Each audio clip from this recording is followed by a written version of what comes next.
السلام عليكم ورحمة الله وبركاته. ازيكم يا كل حبايب قلبي؟ عاملين ايه؟ يا رب دايما تكونوا بخير وفي سعادة وفي احسن حال. قبل ما نبدأ الفيديو كده كله يصلي على النبي ان شاء الله. النهاردة الروتين بتاعنا كده روتين مختلف كده من نوعه. عايزة اقول لكم ان انا النهاردة اول ما بدأت يومي قلت اوريكم المنظر الطبيعي والجمال اللي احنا عايشين فيه ده. ايه رأيكم في الجمال ده؟ قلت اصبح عليكم الصباح اللي زي العسل ده. عايزة اقول لكم ان احنا الروتين بتاعنا كده كان بادئ بدري شوية، فقلت ان انا اصبح عليكم الاول صباح زي العسل كده زيكم. طبعا ايه رأيكم بقى في منظر الحمام ده؟ قلت ان انا اصور لكم المنظر ده، انا بحب المنظر ده جدا. وطبعا بحب ارحب بكل حبايب قلبي طبعا اللي مشرفيني كده ومنوريني، ووجودهم طبعا كالعادة على راسي من فوق. وبرحب برضو بكل حبايب قلبي المشتركين الجداد، وبقول لهم شرفتوني ونورتوني في قناتنا المتواضعة.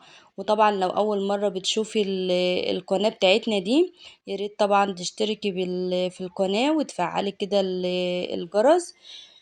من عندي كلمة الكل كده طبعا هتلاقيها باللون الاسود او اللون الازرق. يا ريت كده تشتركي في القناة وتفعلي الجرس طبعا عشان يوصلك كل جديد بننزله ان شاء الله. اول حاجة كده هنبدأ بيها يومنا ان احنا طبعا هنطلع للطيور بتاعتنا، عشان انا بصراحة مأهملة فيهم بقالي فترة كبيرة. فقلت ان انا اطلع بقى انضف لهم المكان اللي انا حطاهم فيه ده، واعلفهم طبعا او احط لهم الاكل بتاعهم. وبعدين كده ننزل بقى نشوف احنا ورانا ايه تحت. هبدأ بقى ان انا انضف لهم المكان. انا هنا طبعا كنت بوريكم ان انا قد ايه مأهملة في المكان، وعايزة اقول لكم ان الوضع ده غلط جدا. المفروض ان احنا ما نأهملش فيهم كده. زي ما قلت لكم قبل كده ان احنا المفروض ان احنا نعاملهم معاملة البني ادمين. بس انا عايزة اقول لكم ان انا فعلا انا غلطانة، انا اهملت فيهم. بس ان شاء الله مش هنأهمل فيهم تاني. انا هنا بدأت بقى ان انا انضف لهم كده المكان. هنضف لهم كده وهروق عليهم وهخلي لهم المكان زي العسل. تابعوا كده معايا كده الفيديو للآخر، وإن شاء الله الفيديو بتاعنا كده النهاردة ينول إعجابكم وأكون عند حسن ظنكم بإذن الله. أنا هنا بدأت إن أنا أنظف المكان زي ما انتوا شايفين معايا كده.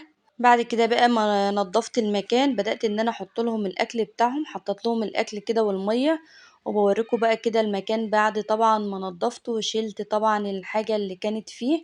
ايه رأيكم بقى؟ انا كده شطورة ولا مش شطورة؟ ايه رأيكم بقى في التنظيفة الحلوة دي؟ خلاص بقى نضفنا للطيور كده وحطينا لهم الاكل بتاعهم، ونزلنا بقى نشوف احنا ورانا ايه. قلت ان انا اوريكم كده شوية المشتريات طبعا اللي انا جبتهم النهاردة. عايزة اقول لكم ان انا جبت الليمون ده كان الكيلو ونص عامل 10 جنيه. جبت كده 3 كيلو عشان ان شاء الله بإذن الله هنخلله كده مع بعض.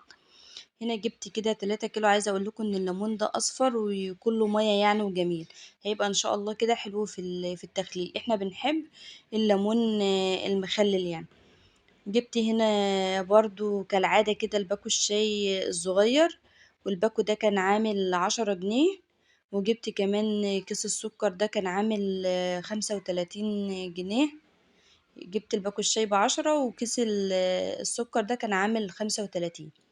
جبت طبعا علبة الجبنة دي طبعا اللي ما بنستغناش عنها كده كل أسبوع. جبتها ب40 جنيه. وجبت طبعا إزازة الزيت دي كانت عاملة كام؟ كانت عاملة 50 جنيه. اه كانت عاملة 50 جنيه. وجبت كمان صابع اللانشون ده كان عامل نص كيلو. أول مرة إن أنا أجرب اللانشون ده.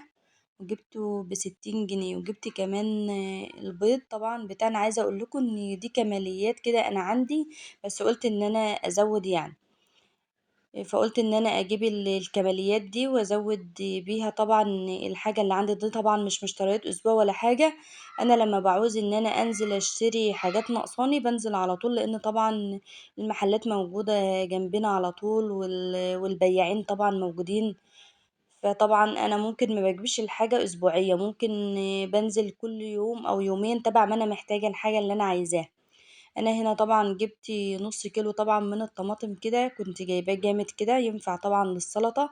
انا طبعا عندي الطماطم التانية طبعا مفرزاها. فبما ان الطماطم بقى كده لسه غالية قلت ان انا اجيب نص كيلو بس كده طبعا للسلطة، او طبعا لو عملنا اي حاجة تانية يعني محتاجة ان احنا نحط عليها طماطم تبقى الطماطم موجودة عندي.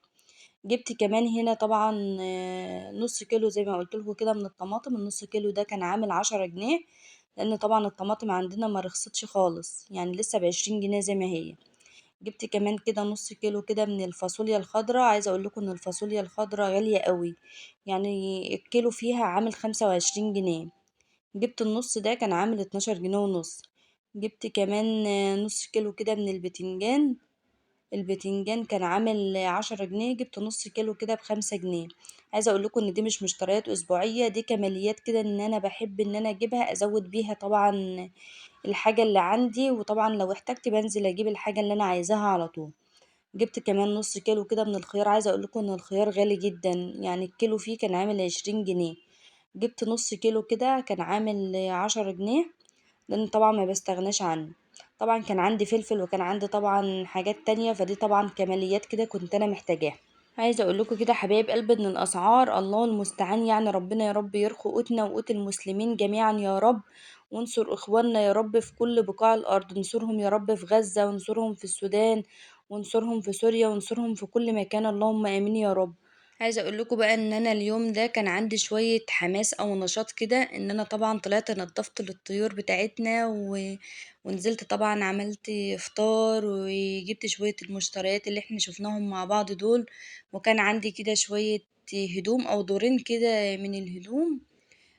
طبعا غسلتهم كده معاكم. وعايزه اقول لكم ان انا الدور الاولاني اللي نشرته طبعا على ما وريت لكم او شفنا مع بعض شويه المشتريات اللي احنا جبناهم دول، كانوا الدور الاولاني ده نشف.